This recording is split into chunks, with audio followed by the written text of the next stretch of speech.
Hola, bienvenidos al podcast de Entrecanos. Somos Carlos y Emma, sus anfitriones en este espacio para mayores. Y hoy nos toca abordar el tema de la vivienda a partir de un análisis, la verdad, muy riguroso que hace la doctora Irene Lebruzán Murillo en su tesis doctoral para la Universidad Complutense de Madrid. Así es, y el tema nos atañe a todos. La vivienda en la vejez, problemas y estrategias para envejecer en sociedad. Hablemos, pues. Así es, y el punto de partida de esta investigación es una idea que, bueno, en la superficie suena maravillosa, ¿no? Sí, el famoso envejecer en el lugar. Exacto.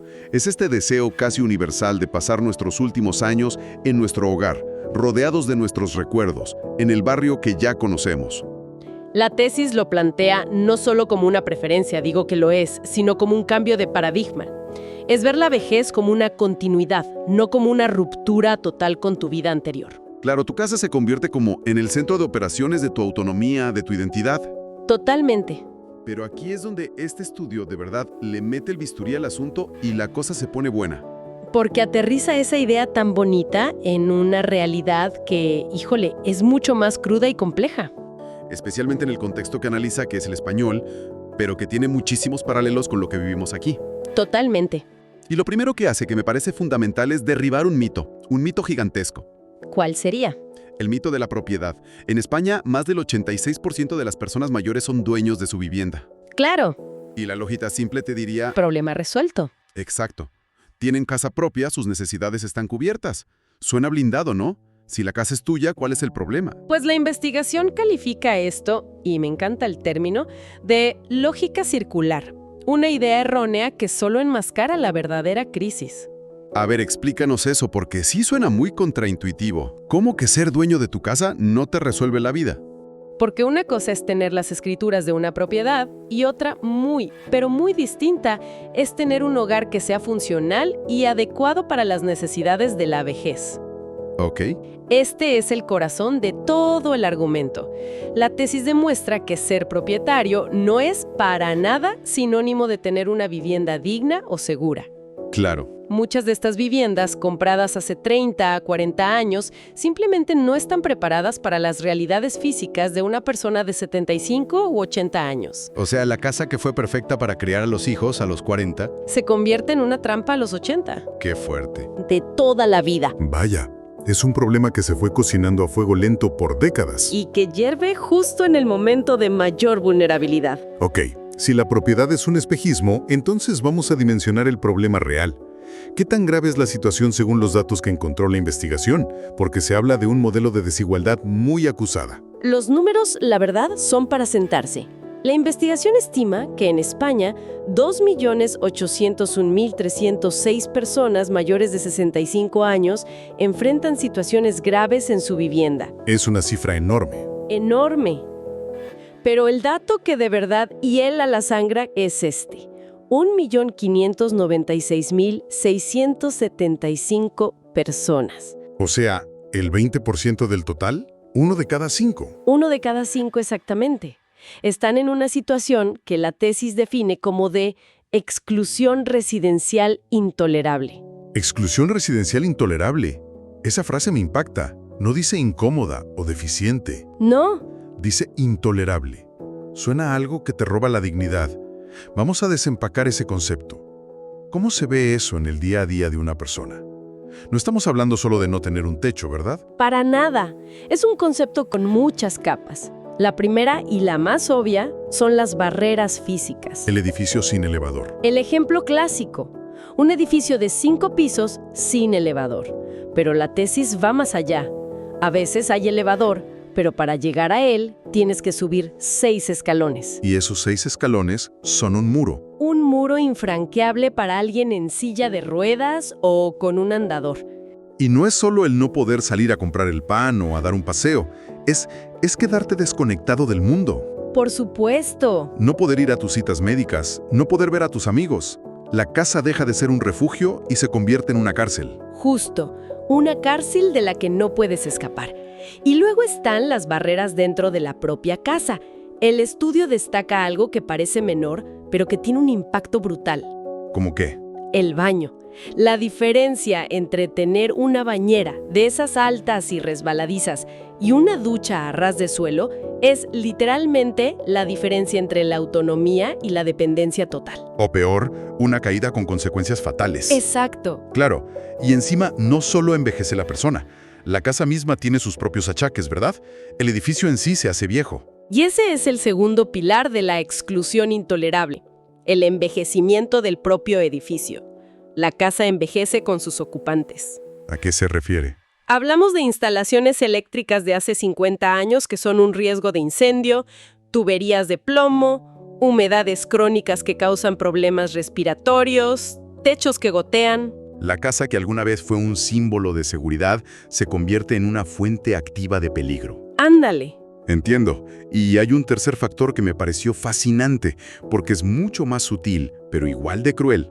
La tesis lo llama el coste de habitar. Ah, ese es un punto clave. Y aquí es donde el mito de la propiedad se cae a pedazos por completo. Es que lo fascinante aquí es que este problema te puede golpear aunque tengas la casa totalmente pagada. No debes ni un centavo de hipoteca, pero de repente ya no puedes vivir ahí. ¿Por qué? Porque tu entorno se transforma. Imagina un barrio obrero de toda la vida. De pronto se pone de moda. Llega la gentrificación. Claro. La carnicería donde conocías a Don Pepe y te fiaba, cierra. Y en su lugar abren una boutique de cupcakes orgánicos. La tiendita de abarrotes es ahora un café de especialidad. Te borran tu mapa de vida. Los lugares que eran tu red de apoyo, tu rutina, simplemente desaparecen. Y todo se vuelve carísimo. Vaya. Y aunque no pague renta, los gastos de comunidad se disparan, el impuesto predial sube y el simple mantenimiento del edificio se vuelve impagable con una pensión modesta. O sea que tu casa se convierte en una isla de tu propiedad en medio de un mar de cambios que ya no puedes costear. Te vuelven un extraño en tu propio barrio. Exacto. Es un monstruo de 3 cabezas entonces. Barreras físicas, una casa que se cae a pedazos y un entorno que te expulsa. Frente a este panorama que suena desolador, ¿qué hace la gente? Bueno, la parte cualitativa de la tesis es muy reveladora aquí, porque se mete a las casas de las personas a escuchar sus historias y encuentra un abanico de respuestas. ¿Y cómo las agrupa? Se pueden agrupar en dos grandes tipos, las que buscan la continuidad y las que implican una ruptura total. Empecemos por las de continuidad. Supongo que son los intentos de aguantar, ¿no? De no rendirse. Sí, son todos los esfuerzos por adaptarse sin tener que irse de casa. Van desde lo más obvio, como contratar ayuda a domicilio para limpiar o para hacer las compras, hasta hacer pequeñas reformas si el bolsillo lo permite. Pero me imagino que son soluciones temporales. Justo. Lo que la tesis subraya es que, en su mayoría, son soluciones paliativas. Son como curitas para una herida de bala, ¿no? Ponen un parche en el problema, pero la estructura sigue podrida por dentro. Esa es la metáfora perfecta. Y cuando ni siquiera se puede poner esa curita, porque no hay dinero, aparece un mecanismo de defensa muy humano: la negación. ¿Cómo funciona eso? Una tolerancia altísima al malestar. La gente se acostumbra a vivir con la humedad, a no usar la mitad de la casa porque hace mucho frío, a ducharse sentada en un banquito dentro de la bañera. Es más fácil ignorar la gotera. Que aceptar que ya no puede subir al techo a regarla y mucho menos pagarle a alguien para que lo haga. Es una forma de mantener una sensación de control, aunque sea una ilusión. Pero llega un punto en que la realidad se impone y la negación ya no es suficiente. Y ahí es donde entran las estrategias de ruptura, que suenan, mucho más drásticas. ¿Y cuál es la principal? Lo son. La principal que identifica el estudio es la fusión de hogares. Dicho en cristiano, irse a vivir con los hijos. Exactamente. Que, de nuevo, en la superficie suena como la solución ideal, ¿no? La familia unida que cuida de sus mayores. El final feliz. Pues la investigación advierte que puede tener un lado muy oscuro. Para empezar, implica una pérdida brutal de independencia y autonomía para la persona mayor. Claro, pasas de ser la cabeza de tu propio hogar, con tus reglas y tu espacio, a ser un residente en casa ajena. Se pierde la intimidad, se pierden los roles, se pierde el poder de decisión sobre tu propia vida. Y la tesis describe una situación que me pareció particularmente estresante, cuando la persona mayor rota entre las casas de varios hijos. Sí, es que en ese escenario se pierde por completo la noción de hogar. Te conviertes en un visitante perpetuo. Siempre viviendo con la maleta a medio hacer, no tienes tu sillón, no tienes tus cosas, no tienes tu espacio de referencia. La intención de los hijos puede ser la mejor del mundo, pero el efecto para el padre o la madre es el de un desarraigo constante. A mitad de nuestro análisis, queremos hacer una pequeña pausa para invitarlos a que si este contenido les parece valioso, se suscriban a nuestro podcast en la plataforma que prefieran y lo compartan. Ayúdennos a que estas conversaciones lleguen a más personas. Retomando, hemos pintado un cuadro bastante completo de la situación. El problema es masivo, las barreras son enormes y las soluciones personales son o parches o sacrificios muy duros. Totalmente. Y esto me lleva, inevitablemente, a la pregunta del millón, la que seguro se está haciendo quien nos escucha. Si esto es tan grave, si afecta a millones de personas, ¿dónde está el sistema? Esa es la pregunta clave. ¿Cómo es posible que se permita que esto siga pasando a esta escala? La investigación apunta directamente a fallos estructurales profundos. No es un problema de mala suerte individual, es un problema de diseño del sistema. El primer punto. Los recursos públicos. Se señala que son insuficientes, sí, pero el problema es más retorcido. ¿A qué te refieres con retorcido? A que los criterios para acceder a las pocas ayudas que existen son a menudo paradójicos. Y aquí está el catch-22 más cruel. En algunos casos, el simple hecho de ser propietario de la vivienda te excluye de recibir una ayuda para adaptarla. Espera, a ver si entiendo. ¿Me estás diciendo que el Estado te dice, como eres dueño de esta casa que te está enfermando y aislando, no te puedo dar dinero para arreglarla? Justo así. Es completamente absurdo. Es la trampa perfecta. Tienes el bien, pero no tienes la liquidez para mantenerlo, y la posesión de ese bien te impide acceder a los recursos que necesitas. Híjole. Y a eso súmale una burocracia lentísima, papeleo infinito y una desconfianza generalizada hacia las instituciones, pues tienes la receta para que la gente ni siquiera lo intente. Ok, eso es a nivel gobierno, un desastre. Pero ¿qué pasa a un nivel más micro? A nivel del edificio. Me imagino que poner de acuerdo a 20 vecinos para instalar un elevador debe ser una batalla campal. Es la segunda gran barrera sistémica que identifica el estudio, la comunidad de vecinos. La falta de acuerdo, casi siempre por motivos económicos, paraliza cualquier mejora de accesibilidad. Basta con que uno diga que no, para el otro vecino. Si eres una familia joven con una hipoteca hasta el cuello y te piden una derrama de miles de euros por un elevador que, siendo sinceros, no necesitas urgentemente. La decisión es complicadísima. El sistema parece diseñado para poner a los vecinos en conflicto directo. Has dado en el clavo. Pone el peso de una responsabilidad social, que es la accesibilidad, sobre los hombros de particulares, creando fricción y resentimiento. Y esto nos lleva al último pilar que falla. El que sostiene todo el edificio del sistema de bienestar.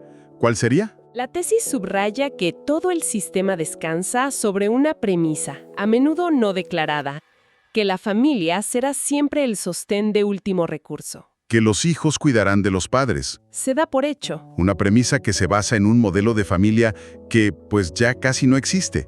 Hoy las familias son más chicas, los hijos a menudo tienen que mudarse a otra ciudad o a otro país por trabajo. Y las mujeres, que históricamente asumían ese rol de cuidadoras, están en el mercado laboral. Ese pilar sobre el que se construyó todo se está desmoronando a una velocidad increíble. Se está erosionando por completo. Y cuando ese pilar familiar falla, y el pilar público es insuficiente, y el pilar comunitario está bloqueado, la persona mayor se queda sola, atrapada en su propia casa. Para cerrar, este análisis tan detallado que hace Irene Lebruzan Murillo nos deja algo muy claro. Una vivienda es infinitamente más que 4 paredes y un techo. ¿Mucho más? Para una persona mayor es la herramienta principal, quizá la única, para mantener su autonomía, su conexión con la sociedad y, en definitiva, su dignidad. Y esto nos lleva a una reflexión final, una pregunta que se desprende de toda la investigación y que nos interpela como sociedad. A ver.